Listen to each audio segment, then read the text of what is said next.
ಕನ್ನಡಿಗರ ಹೆಮ್ಮೆಯ power star ಮತ್ತು ಅಸಂಖ್ಯಾತ ಜನರ ಪಾಲಿನ ಅಪ್ಪು ಆಗಿದ್ದ ಪುನೀತ್ ರಾಜ್ಕುಮಾರ್ ಅವರ ಜೀವನದ ಸಾಧನೆ ಹಾಗೂ ಅವರು ಬಿಟ್ಟು ಹೋದ ಮೌಲ್ಯಗಳು ಅನನ್ಯ.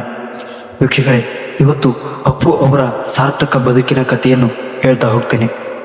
ಅಪ್ಪು ಅವರು 1975 ಮಾರ್ಚ್ 17ರಂದು ಸೋಮವಾರದಂದು ಚೆನ್ನೈನಲ್ಲಿ ತಂದೆ ರಾಜ್ಕುಮಾರ್, ತಾಯಿ ಪಾರ್ವತಮ್ಮ ಅವರ 5ನೇ ಮಗನಾಗಿ ಜನಿಸುತ್ತಾರೆ.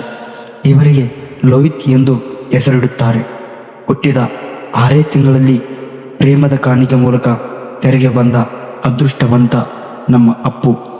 ಡಾಕ್ಟರ್ ರಾಜ್ಕುಮಾರ್ ಮತ್ತು ಪಾರ್ವತಮ್ಮನವರ ಪ್ರೇಮದ ಕಾಣಿಕೆ 1980ರಲ್ಲಿ ವಸಂತ ಗೀತೆ, 1981ರಲ್ಲಿ ಭಾಗ್ಯವಂತ, 82ರಲ್ಲಿ ಚಲಿಸುವ ಮೋಡಗಳು, 83ರಲ್ಲಿ 2 ನಕ್ಷತ್ರಗಳು, 85ರಲ್ಲಿ ಭಕ್ತ ಪ್ರಹ್ಲಾದ, ಹೀಗೆ ಸಾಲು ಸಾಲಾಗಿ ಬಾಲನಟನಾಗಿ ಕನ್ನಡ ಚಿತ್ರರಂಗದ ಮಗುವಾದರು.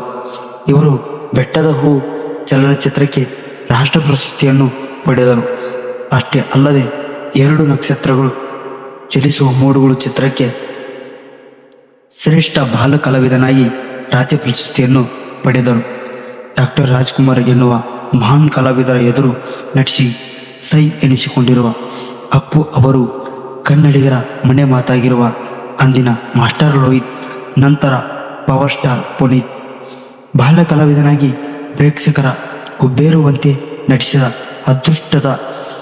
ಅದ್ಭುತದ ದೃಶ್ಯಗಳು ಕನ್ನಡ ಚಿತ್ರರಂಗದಲ್ಲಿ ಮರೆಯಲಾಗದ ಮಾಣಿಕ್ಯ ನಮ್ಮ ಪುನೀತ. ಕನ್ನಡದ ನಟಸಾರ್ವಭೌಮನಾದ ಅಪ್ಪನ ಎದುರು ನಟಿಸಿ ಅಪ್ಪು ಅವರು ತಂದೆಗೆ ತಕ್ಕ ಮಗನಾದರು.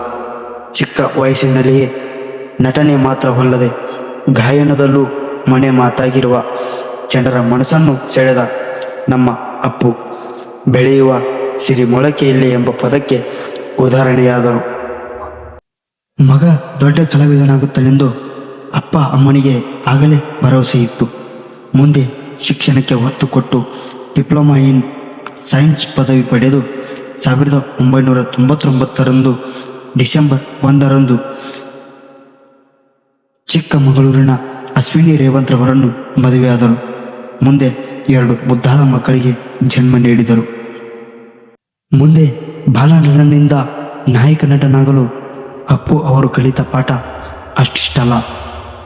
ನೃತ್ಯ, ಈಜುವುದು, ಸಾಹಸ, ಈ ರೀತಿ ಅನೇಕ ಪಾಠ ಕಲಿತರು. ಅಭಿನಯವಂತೂ ಅಪ್ಪ ರಾಜ್ಕುಮಾರ್ ಅವರಿಂದ ಬಂದ ಬಳುವಳಿ.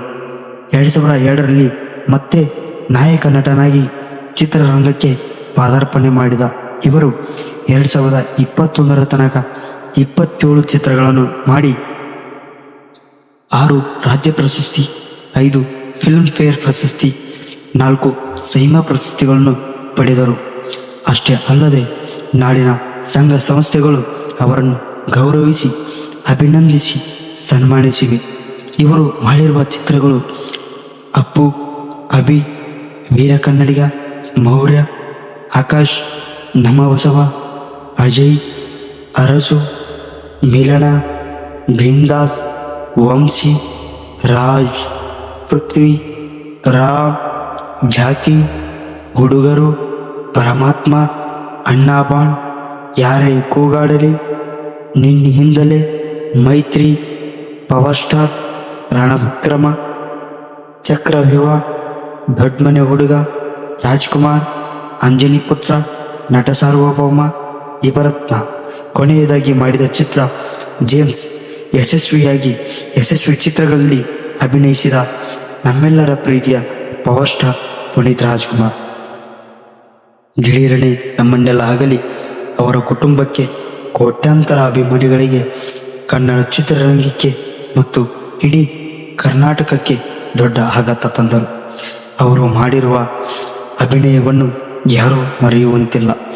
ಡ್ಯೂಪ್ಗಳಿಲ್ಲದೆ ನಾನೇ ನಟಿಸುತ್ತೇನೆಂದು ನಟಿಸಿದ ಸಾಹಸ ದೃಶ್ಯಗಳು ಸದಾ ಜೀವಂತ. ಕನ್ನಡ ಚಲನಚಿತ್ರಕ್ಕೆ, ನೃತ್ಯಕ್ಕೆ ಮಾದರಿಯಾಗಿ ನಿಂತ ಅಪ್ಪು ಅವರ ನೃತ್ಯ ಎಂದರೆ ಕೂಸುಗಳಿಗೂ ಅಚ್ಚುಮೆಚ್ಚು. ಮೇರು ನಟನ ಮಗನೆಂಬ ದರ್ಪವಿಲ್ಲದೆ ಅಪ್ಪನ ಆದರ್ಶಗಳನ್ನು, ಸರಳತೆಯನ್ನು, ಸೌಜನ್ಯವನ್ನು ತನ್ನದಾಗಿಸಿಕೊಂಡ ಕಿರಿಯನಲ್ಲಿ ಕಿರಿಯನಾಗಿ ಬಂದ ಅಪ್ಪು ತಲೆ ಎತ್ತಿ ನಿಲ್ಲಬೇಕು ಎಂದರೆ ತಲೆ ಬಾಗಿಸಿ ನಡೆಯಬೇಕೆಂಬ ಮಾತನ್ನು ಅಕ್ಷರಶಃ ಪಾಲಿಸಿದವರು. ನಿರ್ಮಾಪಕರಿಗೆ, ನಿರ್ದೇಶಕರಿಗೆ, ಕತೆ ಬರಹಗಾರರಿಗೆ, ನೃತ್ಯ ನಿರ್ದೇಶಕರಿಗೆ, ನೃತ್ಯಗಾರರಿಗೆ, ಗೀತ ಸಾಹಿತಿಗಳಿಗೆ, ಸಂಗೀತ ನಿರ್ದೇಶಕರಿಗೆ, ಗಾಯಕರಿಗೆ, ಛಾಯಾಗ್ರಾಹಕರಿಗೆ, ಸಾಹಸಿ ಕಲಾವಿದರಿಗೆ, ಒಬ್ಬ ಲೈಟ್ಮನ್ನಿಂದ ಹಿಡಿದು ಚಿತ್ರ ಪ್ರದರ್ಶಕ, ವಿತರಕ ಅಷ್ಟೇ ಅಲ್ಲದೆ ಗೋಡೆಗೆ ಪೋಸ್ಟರ್ ಅಂಟಿಸುವವರ ತನಕ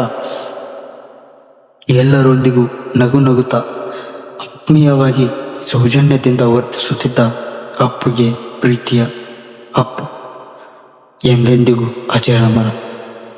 ಕರ್ನಾಟಕ ಚಲನಚಿತ್ರ ವಾಣಿಜ್ಯ ಮಂಡಳಿ ಮಾತ್ರವಲ್ಲದೆ ಇತರ ಎಲ್ಲ ಸಂಘ ಸಂಸ್ಥೆಗಳ ಜೊತೆಗೆ ಅಪ್ಪು ಅವರ ನಂಟು ಮರೆಯಲು ಸಾಧ್ಯವಿಲ್ಲ. ಕಾವೇರಿ ವಿವಾದ, ಮಹದಾಯಿ ಮುಂತಾದ ಪರ ಹೋರಾಟಗಳಲ್ಲಿ ಮುಂದೆ ನಿಲ್ಲುತ್ತಿದ್ದುದನ್ನು ಕನ್ನಡಿಗರು ಮರೆಯಲು ಸಾಧ್ಯವಿಲ್ಲ. ಇಲ್ಲಿಯವರೆಗೆ ನಾವು ನೋಡಿದ ಅಪ್ಪು ಚಿತ್ರರಂಗದ ಪವರ್ ಸ್ಟಾರ್. ಇದರಿಂದ ಆಚೆಗೆ ಜಗತ್ತೇ ತಿರುಗಿ ನೋಡುತ್ತಿರುವ ಅಪ್ಪು ಬೇರೆ ಬೇರೆ ದೇಶಗಳ ಜನರ ಕಣ್ಣಲ್ಲಿ ನೀರು ತರಿಸಿದ ಅಪ್ಪು, ಕೊಡುಗೈ ದಾನಿ ಅಪ್ಪು, ಯುವರತ್ನ ಅಷ್ಟೇ ಅಲ್ಲದೆ ಸೇವಾ ರತ್ನ ಅಪ್ಪು.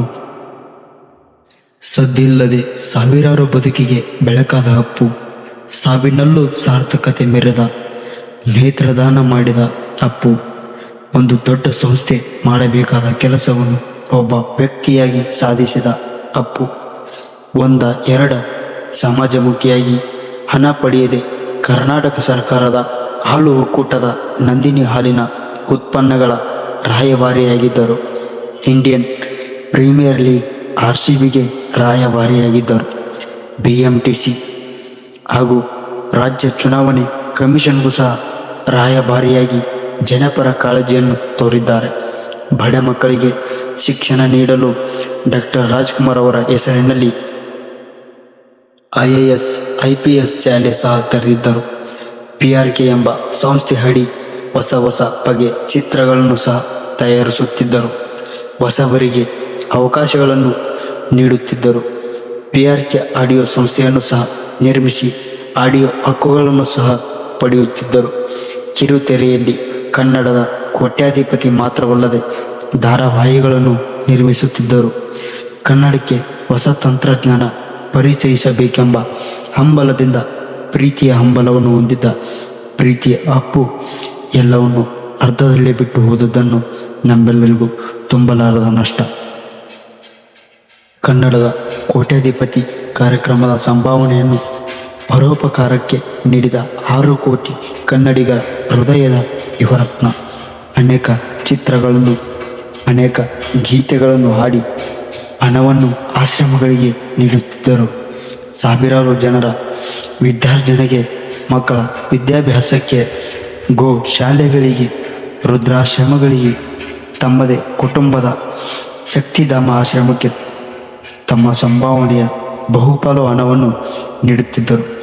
ಸಮಾಜಮುಖಿಯಾಗಿ ಬದುಕಿ ಬಾಳಿದ ಪುಣ್ಯಾತ್ಮ ಪುನೀತ್ ರಾಜ್ಕುಮಾರ್ 29 ಅಕ್ಟೋಬರ್ 2021ರಂದು ಹೃದಯಘಾತಕ್ಕೆ ಒಳಗಾಗಿ ನಮ್ಮನ್ನು ಅಗಲಿದ ಶ್ರೀ ಪುನೀತ್ ರಾಜ್ಕುಮಾರ್ ಅವರ ಪಾರ್ಥಿವ ಶರೀರ ದರ್ಶನಕ್ಕೆ ಒಂದು ಲೆಕ್ಕದ ಪ್ರಕಾರ ಮಹಾತ್ಮ ಗಾಂಧೀಜಿ ಅವರ ಜನಕ್ಕಿಂತ ಹೆಚ್ಚಾಗಿ ಬಂದಿದ್ದರು ಎಂಬ ಮಾತಿದೆ.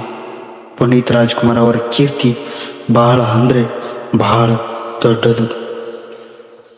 ವಿಡಿಯೋ ಇಷ್ಟ ಆದರೆ ಸಬ್ಸ್ಕ್ರೈಬ್ ಮಾಡಿ, ಲೈಕ್ ಕೊಟ್ಟು ಪ್ರೋತ್ಸಾಹ ನೀಡಿ. ನಾನು ನಿಮ್ಮ ಕನ್ನಡಿಗ ಭರಮು ಬೆಳಗು. ಧನ್ಯವಾದಗಳು.